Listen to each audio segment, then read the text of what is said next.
मेरो पहाड घरकै गुल्मी हो होइन। मेरो हजुरबाहरू चाहिँ आजभन्दा 30-35 वर्ष पहिला गुल्मीबाट चितवन आउनुभएको थियो।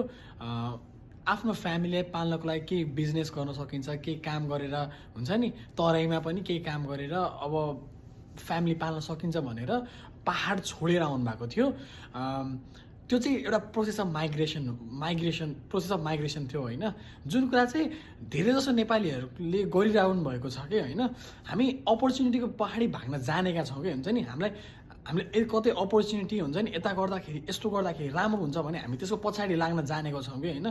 त्यसरी नै जसरी मेरो हजुरबा गुल्मीबाट चितवन आउनुभयो, त्यसरी नै मेरो बाबाले पनि ओके मैले नेपालमा भन्दा पनि मैले जापानमा गएर राम्रो फ्युचर पाउन सक्छु होइन, मेरो फ्यामिलीलाई राम्रोसँग पाल्न सक्छु भनेर चाहिँ उहाँ चाहिँ जापान जानुभयो कि। सो त्यो पनि अर्को इक्जाम्पल थियो प्रोसेस अफ माइग्रेसनको। ठ्याक्कै भन्ने हो भने चाहिँ these are the best example of chasing your opportunity के हुन्छ नि। त्यसरी नै म पनि अहिले अमेरिकामा छु होइन, म आफ्नो केही राम्रो होस् भनेर होइन, राम्रो अपर्च्युनिटी चेज गर्न आएको हो कि यहाँ पनि होइन। सो त्यही भएर म भन्छु कि नेपालीहरू खतरा हो कि, किन भन्दाखेरि हामी आफ्नो अपर्च्युनिटीलाई यसरी चेज गर्न सक्छौँ भने हामी अपकमिङ फ्युचरमा चाहिँ one of the top performing पपुलेसनमा गनिन सकिन्छ कि होइन।